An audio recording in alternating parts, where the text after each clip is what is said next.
অতি কিশোরের ছড়া, সুকান্ত ভট্টাচার্য। তোমরা আমায় নিন্দি করে দাও না যতই গালি, আমি কিন্তু মাখছি আমার গালেতে চুনকালি।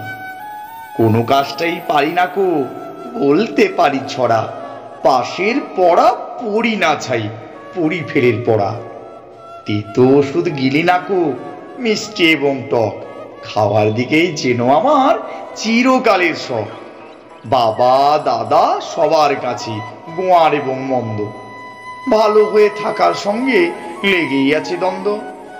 পড়তে বসে থাকে আমার পথের দিকে চোখ, পথের চেয়ে পথের লোকের দিকেই বেশি ঝোঁক। ফুলের কেয়ার করি না কো, মধুর জন্য ছুটি, যেখানে ভিড় সেইখানেতে লাগাই ছুটোছুটি।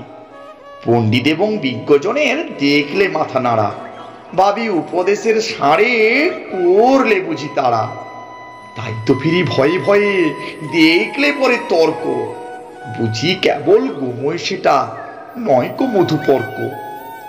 ভুল করি ভাই যখন তখন শোধরাবার আহ্লাদে, খেয়াল মতো কাজ করে যাই, কষ্ট পাই কি সাধে। সোজা সুজি যা হয় বুঝি, হায় অদৃষ্ট চক্র, আমার কথা বোঝে না কেউ, পৃথিবীটাই বক্র।